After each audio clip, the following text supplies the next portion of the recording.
La première, restons curieux.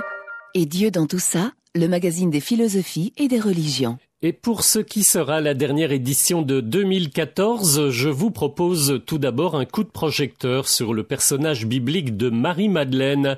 Nous verrons en effet avec l'historien des religions français Patrick Bannon pourquoi on peut peut-être la considérer comme l'incarnation d'un certain féminisme. En seconde partie, nous ne quitterons pas le féminisme puisque nous rencontrerons Jeanne Vercheval, militante féministe wallonne, bien réelle quant à elle et toujours en pleine forme, mais également amoureuse des arts visuels, en particulier de la photographie et de la peinture. Elle vient de publier une biographie de la peintre montoise du 19e siècle Cécile Douard, et nous verrons comment l'on peut aller de l'époque de Van Gogh à celle des Maries mineures, qui sont peut-être en fait les ancêtres des Femmes en Wallonie.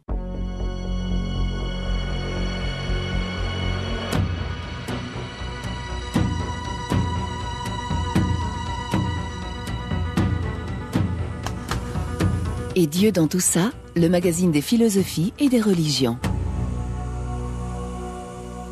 Jean-Paul Eck. Depuis le fameux roman Da Vinci Code de Dan Brown et surtout le film éponyme de Ron Howard, le paysage biblique de Marie-Madeleine est très connu dans le grand public.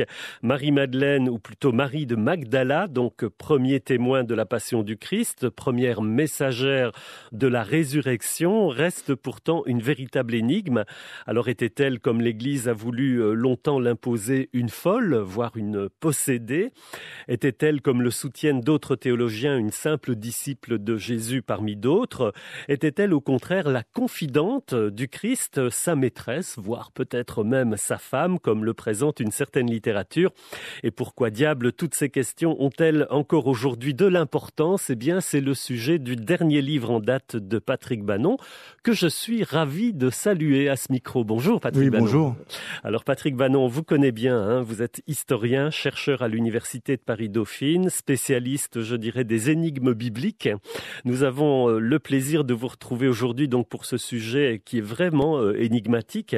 Et c'est vrai que quand on prononce le nom de Marie-Madeleine, on pense tout de suite à Tom Hanks et Audrey Tautou. Mais en réalité, ça fait en fait très très longtemps que pas mal de monde s'intéresse à ce personnage étonnant. Alors pourquoi vous-même y sacrifiez-vous un livre aujourd'hui ? Alors tout d'abord, c'est vrai, Marie de Magdala ou Marie-Madeleine est un sujet de débat depuis 2000 ans. Que ce soit les évangiles canoniques, que ce soit les textes apocryphes, tous donnent des images controversées de ce personnage qui est un personnage central de la pensée chrétienne et en même temps central de la société judéo-chrétienne de l'époque. On n'a pas encore tout dit en 2000 ans, Patrick Bannon ? C'est pas qu'on n'a pas tout dit, parce qu'on peut dire plein de choses. On va encore sûrement découvrir des papyrus, de nouvelles informations, de nouvelles idées autour de ce personnage. Mais elle est toujours moderne, elle est d'actualité. Marie-Madeleine elle incarne pour moi le début de l'émancipation des femmes. Elle est l'incarnation du féminisme naissant. Voilà. Et aujourd'hui, alors que nous nous battons tous pour obtenir une égalité symétrique entre féminin et masculin, que ce soit une égalité sociale, une égalité professionnelle ou juridique, et c'est la première fois que ça va arriver dans l'histoire du monde, eh bien on est obligé de revenir sur Marie-Madeleine parce qu'elle est la ligne de front entre le patriarcat et le féminisme. Et on le voit bien avec l'opposition qu'elle aura entre Pierre et elle en permanence. Oui, on va revenir sur toutes ces questions-là, Patrick Bannon, mais d'abord revenons aux fondamentaux. C'est un personnage qui apparaît réellement dans les évangiles canoniques, notamment, et puis d'autres aussi, on va y venir, bien sûr. Voilà, est-ce qu'on arrive à discerner ou bien c'est un peu confus? Il y a plusieurs personnages qui se recoupent à certains moments. Les scénaristes n'ont pas bien fait leur boulot? Au contraire, ils l'ont très bien fait. Ils l'ont très bien fait pour noyer un peu le personnage. C'est vrai qu'il y a eu un effort, je dirais, patriarcal de donner à Marie-Madeleine plusieurs facettes, de la confondre avec d'autres maris. Donc, elle a été noyée, elle a été ensuite marginalisée, etc. Ça, c'est certain. Mais alors, qui est-elle concrètement ? Est-ce qu'on peut lui faire un portrait robot, là ? Le fait qu'on ne sache pas qui elle est concrètement, c'est sa force. C'est sa force, pourquoi ? Parce que les femmes, à cette période, et pendant très longtemps encore après, elles sont définies par leur statut familial. C'est-à-dire, soit elles sont l'épouse d'un tel, la mère d'un tel, la sœur. Elles on n'a aucune information sur sa famille. On dit simplement, elle est Marie qui vient de Magdala. Oui. Donc ça veut dire qu'elle existe socialement en dehors du cadre familial, donc elle n'a pas de définition sexuée en réalité. On insiste, c'est vrai, dans tous les évangiles, sur sa provenance de Magdala, et Magdala, c'est pas un petit village. Contrairement à ce qu'on pense, c'est Tariché, c'est une place forte de Galilée, c'est une sorte de sous-préfecture, je dirais. Donc ça veut dire qu'il y avait l'eau courante, par exemple. Donc c'est une ville riche. À la limite, c'est une façon de montrer qu'elle est indépendante économiquement et qu'elle est lettrée. Les apôtres, par contre, Pierre et André de Capharnaüm, ce sont des villages de pêcheurs. À l'évidence, ils ne savent pas lire et ils n'ont pas son indépendance financière. Alors dans les évangiles canoniques, toujours, on va en rester là pour l'instant, elle a quand même une place prépondérante. On la voit, elle est très proche de Jésus. Et puis, comme on le disait, je crois que c'est dans Luc, c'est elle qui garde la foi alors que tout le monde pense que tout est fini. Non, elle pense que quelque chose va se passer et elle sera la première, en tout cas dans certains évangiles, à constater qu'effectivement le tombeau est vide. Alors vraiment, manifestement, même si les évangilistes ne sont pas toujours d'accord entre eux, il y a quand même une place tout à fait prépondérante. C'est la femme la plus citée dans les évangiles canoniques. Je n'ai plus le chiffre en tête, mais je crois qu'elle est citée 14 fois ou 15 fois. Elle est présente à toutes les étapes centrales. Ce qui est encore plus intéressant, c'est qu'au moment de la crucifixion, il n'y a pas d'apôtres, à part Jean. Ils sont tous fuis comme des moineaux. Ils sont envolés. Mais Marie-Madeleine est là. Marie-Madeleine est là. Au tombeau, ils n'y sont pas. Et au moment de la résurrection, ce sont des femmes. Et c'est elles, dépendamment des textes, mais en tout cas, c'est régulièrement elle qui est présente. Et ensuite, donc elle est le témoin de la résurrection de Jésus. C'est à elle qui se révèle en premier. Oui. Et ensuite, c'est elle qui emporte le message aux apôtres qui, eux, sont dans une maison à part, et qui sont cachés, je dirais presque. Ouais. Donc c'est intéressant parce que ça veut dire qu'elle est celle devant laquelle la résurrection prend forme, et en même temps, elle est l'initiée. Donc elle est initiée, mais si elle apporte le message, c'est qu'elle est l'initiatrice aussi. Donc elle incarne, quelque part, le rôle des femmes dans la construction de la pensée chrétienne. Et les femmes étaient extrêmement actives à ce moment-là. On a pu vérifier que dans les communautés chrétiennes, avant les monastères, dans les premières communautés chrétiennes, c'était constitué d'environ 70% de femmes. Dans une société, Patrick Bannon, on y revient, qui, elle, n'était pas spécialement ouverte aux femmes. L'ensemble des sociétés du pourtour méditerranéen, c'est-à-dire Rome, la Grèce, le Moyen-Orient, évidemment, de l'époque, les communautés juives, c'était quand même des sociétés extrêmement machistes où la femme n'avait pas grand droit en réalité. On vivait comme on vit toujours et comme on a toujours vécu. Il n'y a pas eu d'alternative. On s'est toujours organisé autour d'un système patriarcal où le sexe masculin est le sexe officiel et le sexe féminin est un sexe d'appoint, une aide pour le destin des hommes. Donc il y avait deux territoires. Il y a le territoire du foyer qui est réservé aux femmes, et donc on le retrouve aujourd'hui avec les métiers féminins. Il y a des métiers qu'on dit entre guillemets féminins, et on se rend compte que c'est assistante sociale, assistante maternelle, tout service à la personne, et on se rend compte que les femmes sont confinées toujours à ce rôle social interne. Et puis il y a le territoire public, et celui-là est réservé aux hommes. La grande révolution à ce moment-là et au début du christianisme, c'est que les femmes sont présentes à l'extérieur, elles sont présentes en dehors du territoire féminin. Elles entrent dans le monde des hommes. D'ailleurs, dans les évangiles canoniques aussi, ce sont des femmes qui accompagnent Jésus. Ce qui était proprement scandaleux, c'était une des raisons pour lesquelles les premiers chrétiens, parce qu'après ça change, les premiers chrétiens étaient très très mal considérés, ils étaient considérés comme asociaux. Les premiers chrétiens, comme les juifs au départ, étaient mal vus par les Romains surtout, les Grecs pour d'autres raisons, et par les Romains surtout parce qu'on les considérait comme des fauteurs de troubles. La pensée messianique est une pensée qui est une pensée d'insurrection dans leur esprit, et en plus, le monothéisme était perçu par les Romains comme étant de l'athéisme. Donc ils étaient en rupture totale avec le modèle social romain. Et ensuite, bien sûr, le christianisme devient une menace, mais en 2 siècles, il faut le rappeler, ça va très très vite, en 2 siècles, Constantin va décider au début du IVe siècle de faire du christianisme la religion officielle, alors qu'il n'est pas chrétien et alors que l'empire est païen.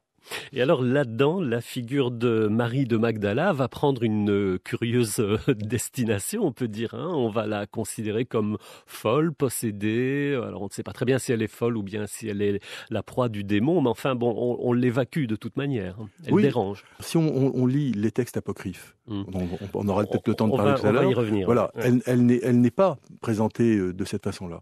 Mais c'est vrai que je pense que c'est une pensée patriarcale de fond qui considère qu'une femme qui est inspirée ne peut l'être que parce qu'elle a déjà été pardonnée du péché originel, et donc forcément elle est soit une prostituée, soit elle est possédée par des démons, mais elle est dans ce profil où la femme est porteuse de mort, parce que même en étant porteuse de vie, elle est porteuse de mort et d'impureté par le sang, etc. Et donc il faut qu'elle soit pardonnée pour s'approcher de Jésus-Christ. Voilà. Donc on est dans ce sujet-là. On la caricature, on la marginalise. Voilà, les textes des pères de l'Église sont édifiants sur Marie-Madeleine. Alors ça va durer quand même quelques temps. On va y revenir tout à l'heure parce qu'en 1969 se passe quelque chose. On ne va pas anticiper, Patrick Bannon. Vous avez cité le mot des évangiles apocryphes ou des écrits apocryphes. Oui. Voilà, alors on va entrer un peu dans le détail. Vous l'expliquez dans votre livre. Les fameux manuscrits de Nag Hammadi qu'on trouve au lendemain de la Deuxième Guerre mondiale révolutionnent un petit peu les études bibliques. Il y a aussi les écrits de la mer morte. Enfin, il y a toute une série de textes qui ont échappé à diverses persécutions et divers aléas historiques. Est-ce que ces textes-là, Patrick Bannon, ont modifié, voire révolutionné complètement la vision d'un certain nombre de choses, dont la place d'une femme aussi étrange que Marie-Madeleine? Pour nous, aujourd'hui, ils apportent une vision critique de la pensée chrétienne, de son organisation, de ses dogmes, c'est certain. Mais à l'époque, je pense que les communautés chrétiennes de ces régions-là étaient dans cette logique-là. Ils étaient dans une avancée sociale, en réalité. N'oublions pas que fin du 19e siècle, on découvre l'évangile de Marie, un évangile attribué à Marie-Madeleine, qui date normalement du IIe siècle, donc qui est contemporain aux évangiles canoniques. Mais ce texte-là, c'est un codex, il ne sera traduit que dans les années 50. Donc, on n'y avait pas accès. Ouais. Un texte qu'un archéologue allemand, vous racontez ça dans le livre, découvre, achète chez un marchand du Caire. On a l'impression d'être dans un film d'espionnage ou d'aventure. C'était Indiana Jones. Tout à fait, oui, absolument. Mais alors, il n'y a pas que celui-là, il y en a toute une kyrielle, j'ai envie de dire. Qu'est-ce qui fait qu'à un moment donné, on choisit quelqu'un ou quelques personnes choisissent d'évacuer cette femme encombrante Alors, il y a déjà eu, à partir du 5e siècle, une stratégie de l'Église de Rome de faire la liste des textes inspirés et de mettre de côté des textes qui sont considérés étrangers.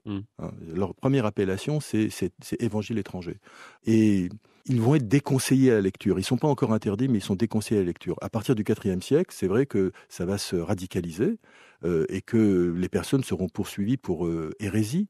C'est à partir du moment où ils copient ces textes, où ils les enseignent. Et ce qui est important aussi, c'est que la condamnation pour hérésie devient aussi une condamnation d'État. C'est-à-dire que ce n'est pas simplement une condamnation religieuse. Donc on risque vraiment beaucoup de choses. Donc je suppose qu'à cette période-là, c'est ce que j'essaie d'expliquer dans le début du livre, les personnes qui détiennent ces textes-là vont les cacher. Et on va se retrouver avec justement ces textes apocryphes qu'on va découvrir dans des amphores, parfois dans des tombes.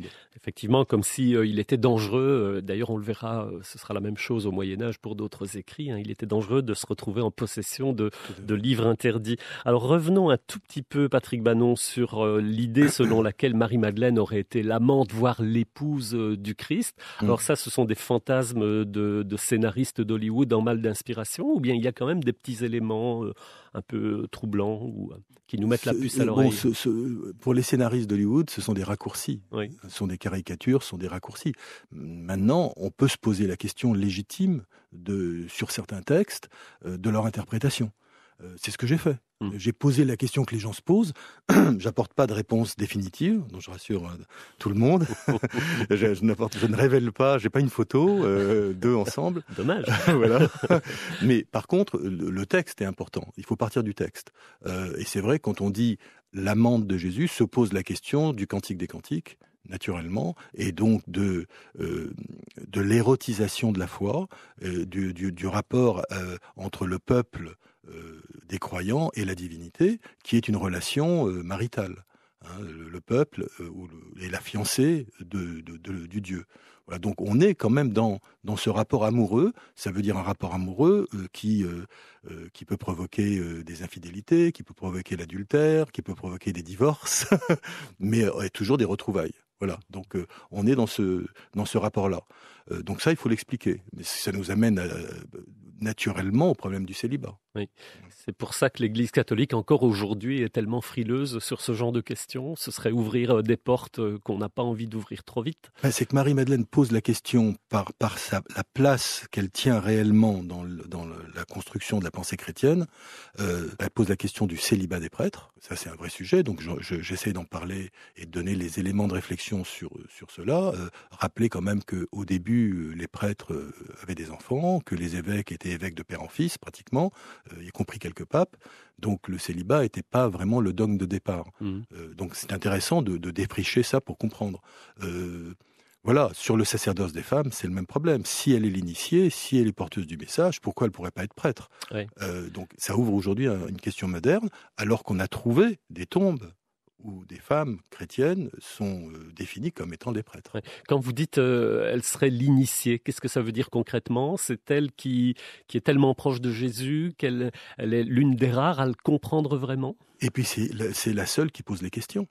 Les vraies questions? Les vraies questions. Dans les textes que nous avons, ceux qui sont apocryphes évidemment, hein, mais en tout cas ils existent. Donc c'est une pensée chrétienne, une photographie de la pensée chrétienne à un moment dans une culture donnée. On ne peut pas la nier. Hein.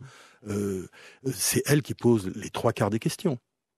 C'est à elle qui s'adresse et c'est elle qu'il considère comme sa messagère. Ouais. Hein, donc ça c'est une réalité. Les apôtres, eux, sont il y a peut-être 2 ou 3 questions comme ça, mais c'est tout. Et d'ailleurs Pierre en a marre. Hein, et il dit mais qu'elle se taise, qu'elle sorte d'ici, etc. Donc on est dans l'affrontement entre ces deux visions. Hein, la vision de Pierre, qui est proche de celle de Paul d'ailleurs quelque part, et puis la vision peut-être plus historique de la place des femmes dans le christianisme. En 1969, le pape Paul VI, qu'on vient d'ailleurs de béatifier, mais je crois qu'il n'y a pas de rapport de cause à effet, va décréter que Marie-Madeleine ne sera plus considérée comme pénitente, voire comme prostituée repentie, mais comme disciple.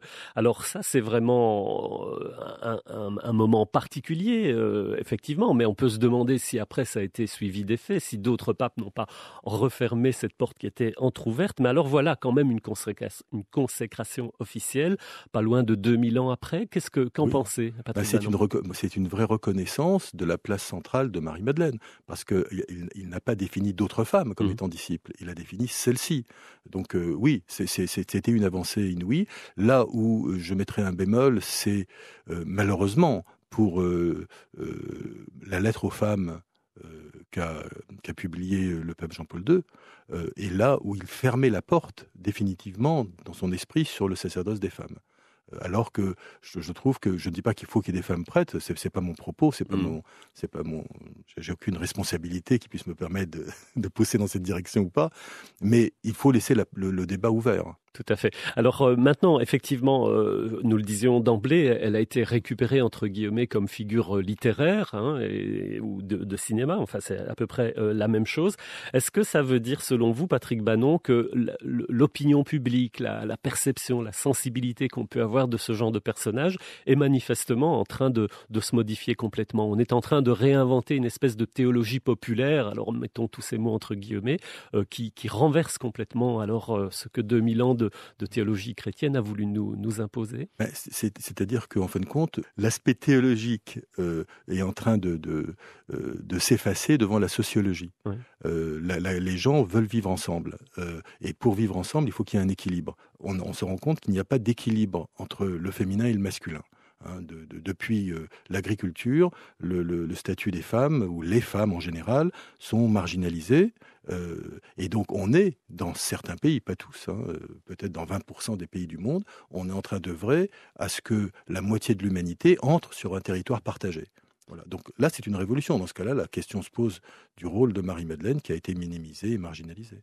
Est-ce que le public est friand de ce genre d'histoire? Patrick Bannon, on va rappeler que vous n'êtes pas à votre coup d'essai. On vous a déjà reçu d'ailleurs dans cette émission à plusieurs reprises, l'année dernière encore, pour plusieurs de vos livres. Est-ce que vous ressentez dans les gens que vous rencontrez lors des signatures et autres foires du livre, est-ce qu'il y a un intérêt pour ça aujourd'hui? Bon, d'abord, moi, j'écris ces livres parce que ce sont des recherches. C'est une démarche presque personnelle. En réalité, je cherche pas à faire des rumeurs ou des ragots autour d'un personnage. Vous n'avez rien à attaquer. Je suis pas. Par contre, je suis toujours dans une démarche de compréhension et de recherche, et ensuite de partager de façon le plus populaire possible là où j'en suis de mon travail. Voilà. Maintenant, oui, je dois dire que les gens se posent beaucoup de questions. L'identité des personnes est assez fragilisée aujourd'hui. L'identité chrétienne est fragilisée. Voilà, donc les gens se posent des questions. Tous les livres, la biographie de Jésus, il y a un an, Jean-Baptiste, Moïse, etc. Les gens sont intéressés. Ils veulent pas qu'on leur assène, et ce que je ne fais pas, des espèces de vérités scandaleuses, parce qu'il y en a pas. Ce qu'on doit faire, c'est comprendre et se mettre à la place des êtres qui vivaient à cette période-là, dans quelles circonstances ils ont écrit ces textes, qu'est-ce qui s'est réellement passé, qu'est-ce qui les a influencés, et en quoi ça peut être une leçon pour nous de vie. Vous n'êtes pas théologien, vous êtes historien universitaire, et c'est avec cette vision-là que vous travaillez? Tout à fait. Ce que je reviens toujours à l'aspect social, c'est-à-dire nous vivons dans des systèmes de pensée religieux qui sont différents selon les territoires, qui sont différents selon les circonstances, mais qui sont toujours dans une logique d'humanisation. Les personnes qui pensent que les religions sont des systèmes archaïques se trompent lourdement. Ce sont des avancées sociales qui sont toujours révolutionnaires au moment où elles se construisent. Quand le Coran est publié et que les femmes héritent d'un tiers, si je me souviens bien, des parts des garçons, c'est une avancée sociale parce qu'avant elles héritaient de rien. Le mariage indissoluble est une avancée sociale, même si aujourd'hui nous le voyons différemment, parce que ça protégeait la femme de la répudiation, qui était une condamnation à mort pratiquement. Donc il y a toujours eu le bouddhisme était au départ une alternative au système des castes.